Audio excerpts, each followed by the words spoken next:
Ito yung reason yung bakit kumakalat yung memes, 'di ba? Yung ang daming naniwala. Hindi lang dahil nakakatawa siya, eh. Kundi dahil sa kundi sa yung utak ng maraming Pilipino na hindi na siya imposible.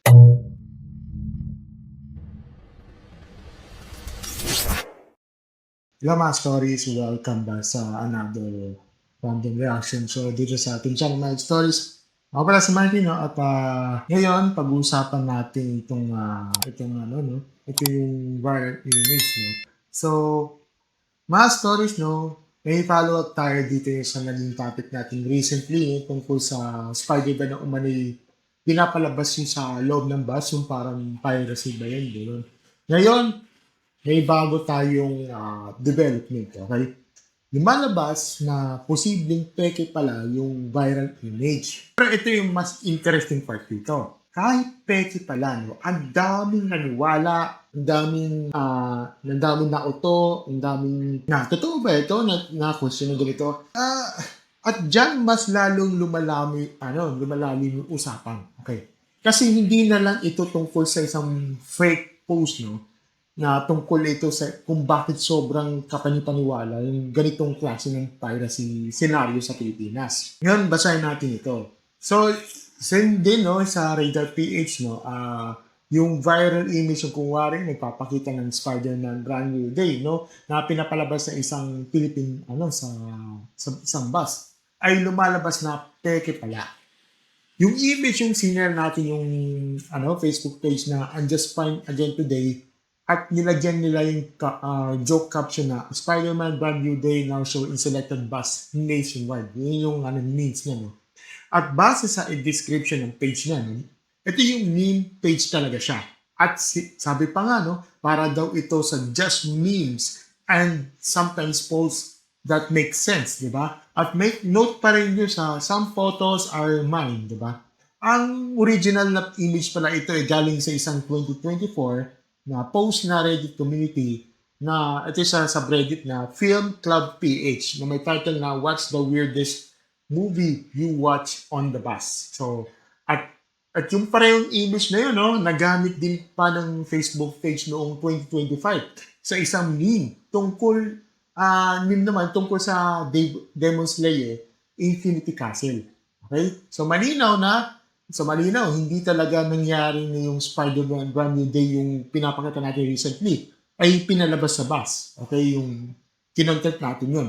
Pero ito yung importante punto sa article. No? Kahit peke yung image na yun, sobrang kapani-paniwala pa rin ito dahil matagal lang normal sa Pilipinas. Ang pag-ikot ng mga pirated films, online man o sa mga public spaces. So binanggit din sa article na marami ng instances na yung mga buo o partial recordings na bagong pelikula ay agad na itong sinare ito online, no? Na nagpapakita kung gaano kabilis kumalat ang unauthorized copies mula sa mga sinihan. So, binigyan ulit ng context yung YouGov survey ng dating sinipin ng Intellectual Property Office of the Philippines at Film Development Council na 49% ng mga Pilipino respondents ay nag-a-access ng piracy streaming o torrent sites sa loob ng 12 months na bago mag-October 2020. At gaya rin din, nauna natin pag-usapan ng may mga batas dyan, no? Sa RA 108A, yung Concording Act, ito yung RAW sa copyright infringement, di ba? At ang bottom line dito, masters ng itong article na to o yung itong video na video na to, no, topic. Hindi talaga pinapalabas ang Spider-Man sa bus. Pero kapag ang isang peking image ng bagong pelikula kunyari sa bus na sobrang paniwalaan ay may sinasabi yan tungkol sa kung gaano na kanormal, no, ang piracy sa paningin ng mga Pilipino. Ngayon, ito na yung aking diretso kong take dito. Hindi ako nahihiyang sabihin na magandang follow-up ito. Kasi nire-reveal nito na ay sa dalawang bagay nito. Una, yung yung problema talaga sa misinformation o hindi nag-check ng details. At pangalawa 'no, mas malaki pa rin yung totoong issue ng piracy culture, 'di ba? Ah, ito yung yes, unang-una 'no, yes po, na peke yung image pero hindi peke yung problema. Ito una nating dapat linawin 'no, dahil fake pala ang specific na image na 'to 'no, hindi ibig sabihin na imbento pa rin yung mas malawak na issue. At diyan nagkakamali yung iba. Kapag may napatunayang isang post na fake 'no, parang bigla na lang insultuhin yung buong concern at sasabihin na, ayan na, fake news lang pala eh. Okay, fake news lang pala eh. Hindi gano'n kasimple, hindi gano'n kasimple. Ang peke lang dito yung particular na Spider-Man na sa bus na larawan, eh. Pero yung idea na may pirated movies sa in the most public places, eh, let's say sa mga biyahe, sa mga kung saan-saan, eh, hindi naman yan imposible. Well, sa totoo lang mga stories, kaya nga mabilis naniwala ang mga tao kasi pamilyar sa kanila yung ganitong setup. 'Di ba? So, oo, dapat tama ang facts, oo. Pero hindi dapat mawala sa focus yung totoong problema, 'di ba? Pangalawa, ito kung bakit sobrang kapani-paniwala dahil sanay na ang mga tao. Ito talaga yung pinakamalaking takeaway ko dito. Ito yung reason yung bakit kumakalat yung memes, 'di ba? Yung ang daming naniwala. Hindi lang dahil nakakatawa siya eh, kundi sa yung utak ng maraming Pilipino na hindi na siya imposible. At yan ang nakaka-alarm dito. Kasi kung may makita kang bagong pelikula sa loob ng bus, no, at ang unang reaction mo oo nga, posible yan, di ba? Ganun. Imbes na malapong mangyari yan, ibig sabihin, may malalim ng normalization ang nangyayari dito sa ating lilipunan, di ba? At hindi na hindi ka na nabibigla sa piracy, hindi ka na nagtataka sa illegal copies, 'di ba? Parang natural na lang siya sa environment. Parang wala lang, ganun na lang. Kasi kapag umabot na diyan, kasi hindi na lang law enforcement issue 'yun eh. Das ang lumalabas dito cultural issue na 'yan, 'di ba? Pangatlo, eto may election din dito sa atin bilang content creators at commentators. Katulad ko, oo. Ngayon, dahil follow-up ito sa naging usapan natin, dapat diretsahan din kapag may viral image o viral claim, dapat talaga mas maingat ka sa pag-check, no? Kasi sa internet, mga stories, no, sobrang bilis, isang meme lang, biglang ng tunog, totoong balita, no? Well, isang screenshot lang, biglang na may narrative na nabuo ko, o nabuo natin, di ba? At dapat alamin natin yan. Okay? Minsan hindi na naghihintay ang mga tao sa verification bago magbigay ng reaction. Well, react muna, check later. Parang ganun. Well, mali yun. Mali yung ganun, di ba? Mali yung narrative yun. Pero sabay nun hindi rin dapat maging palusot yung fake naman pala. Parang sabihin na tama na tayong lahat sa piracy issue. Hindi magkaibang bagay 'yun, di ba? Pwede kang maging maingat sa facts at the same time, no? Para maging matapang at mas malawak ang opinion, di ba?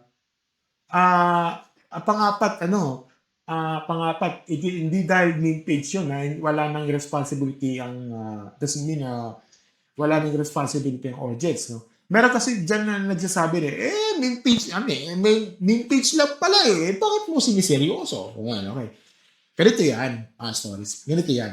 Oo, meme page yan, oo. Pero kapag ang meme tumama sa isang real world issue, no, nagiging reveal din siya sa mindset ng mga tao. At yan ang mahalaga dito. Hindi lang tungkol sa page, hindi lang tungkol sa memes, di ba? Ito tungkol din sa nakakita, naniniwala o natatawa. At hindi na nagtanong kung totoo ba 'to, 'di ba? Totoo ba 'yan? Ganito, ganyan. Kasi kung gano'n kabilis nagpakalat ng let's say sa meme na 'yan, no? O yung sa meme, sa mga 'di ba? Gano'n din kabilis magpakalat ng hindi veripikadong veripikadong impression at sa mga panahon ng viral content, no? well, responsibilidad din yung audience na maghinto at mag-isip. Di ba? Panglima, piracy remains a real problem. Kahit sabihin natin hindi totoo, kahit even hindi totoo yung yung particular case. Okay. Ulitin natin ng malinaw hindi totoo yung Spider-Man yung nasa bus case, sa bus case, okay? Pero totoo yung piracy. Okay, totoo yung piracy. At totoo na maraming bagong pelikula ang nagkakaroon ng cam rip, partial clips, illegal uploads, at kung ano-ano pang nagkakalat dyan online. Ang dami dyan, torrent, di ba? Hindi lang torrent, pati online. 1 to 3 movies meron nga eh. So, hindi dapat malihis ang usapan. At tama dito, Masters. Tama dito. Ayusin ang facts. Yes, oo. Ayusin natin ang facts. Yes. Pero harapin pa rin harapin pa rin ang tunay ng problema. Yes, din. Hindi yung parang dahil ng isang fake post, biglang nang wala ng privacy problem. Hindi ganun kasimple yun. Okay? Panganin, ito yung mas malalim na issue dito. Hindi lang piracy ang na-normalize, pati suspension of critical thinking. Ito yung nakakalungkot sa ito yung nakakalungkot na part ito. At saka ito yung masakit na part nito. Kasi sa ganitong mga kaso nito, ang daling magpakain ng narrative sa bagay sa expectation ng mga tao eh. At dahil expected ng mga tao pagdating sa privacy, madali nilang malunok yung larawan eh. So ang issue dito ay sa dalawang yan eh. Normalize yung piracy at yung mahina yung fact-checking habit ng nakakarami. Well, delikado dito, Masters, delikado yan. Kasi kung sa entertainment news pa lang ganun na kadaling magpakalat ng hindi na-verify eh. Paano pa kaya kung mas seryoso sa issue? Di ba? Pangpito, huwag din tayong magmalinis Huwag din tayong magmalinis. Ang panipaniwalaan nito na galing sa tunay na experience ng mga tao. Bakit naging believable? Kasi marami talaga nakakaranas ng nakakaibang pinapalabas sa bus. Sa UBs, even sa bus, even sa public places. Minsan luma na minsan random, minsan obvious na hindi properly licensed. Kaya tayo sa image na to, ito image na to, kahit peke na context ng Spider-Man, tumama siya sa isang social reality na hindi naman talaga malayo sa totoo. At yan ang dahilan kung bakit hindi dapat minamaliit yung reaction sa memes na yan. Dahil minsan, ang meme nagtatrabaho lang dahil may totoong kultura sa likod nito. Pangwalo, ito ang tamang conclusion. Hindi yung nauto tayo, kundi bakit madali tayong nauto, di ba? Imbes na nauto tayo, di ba? Yan ang dapat ang mas matalinong dito. Hindi lang yung ay peke pala, kundi bakit ang dali natin naniwala? At kung ang sagot ay kasi normal na talaga yung paningin natin sa pagdating sa piracy, di mas malaki pala talaga ang dapat ayusin. Isa kasi Masters, ang fake post hindi lang siya misinformation. Salamin din siya ng kung anong mukhang makatotohanan sa isip ng publiko. At kung mukhang makatotohanan sa publiko, bagong pelikula sa bus mula sa pirated source, hindi magandang reflection yan. At ang pang-siyam, kailangan pa rin natin ng balanseng pananaw dito. Ayoko mapunta tayo sa extreme na dahil fake yung image, wala nang dapat pag-usapan, di ba? Wala na tayong pag-usapan. At ayoko rin naman sa extreme na kahit fake o fake na go lang, ganun, kahit fake, go lang, kasi go sa mali, hindi siguradong claim. Ayoko rin mangyari yung ganun. Ang gusto mangyari ay ito yung magiging maingat tayo sa facts, maging malinaw tayo sa context, at maging diretso sa tunay na issue. Yan ang mas responsabling commentary katulad ko. Mga stories, ito ang aking bottom line dito. Itong Spider-Man na buzz image, peke pala. Okay, fine. Dapat tanggapin yan at itama yan. Okay. Pero hindi nagbabago yung mas malaking punto dito. Sobrang believable niya. Kasi dahil sobrang familiar sa atin ang piracy culture. Natagal na yan Nangyari yan from the CDs to USB to from torrent into streaming. Hindi, hindi na bago sa akin yan eh. At para sa akin, ito eh, para sa akin, mas nakakaalam yung ganyan eh, kaysa sa, ano eh, kaysa sa meme mismo eh. Kasi sa, ano eh, to be honest kasi sa totoong tanong eh, hindi lang kung totoo ba yung image eh. Well, ang totoong tanong kasi dito eh, bakit sa paningin natin sobrang posible niya? At kapag sinagot mo yan ng tapat, balik ka pa rin sa parehong conclusion eh. Malalim na talaga ang normalization ng piracy. Tagal na yan. Imagine mo, tagal na yan. From the CD until the CD, USB, torrent, into streaming na. Meron na talaga. Kaya hindi na ako magtataka kung bakit na normalization ng piracy. At kasama din dyan ang hina ang fact-checking culture ng marami. So yes, i-correct natin yung peking image. Ito, oo. I-correct natin yung peking image. Pero huwag natin gawing distraction niya para takasan yung totoong usapan. Ganun lang kasimple. Okay? So ngayon, mga stories, gusto ko lang marinig yung technique nyo. Sa palagay nyo, mas malaking problema ba ito dito sa piracy culture o yung mas fact-checking culture ng mga tao? Bakit?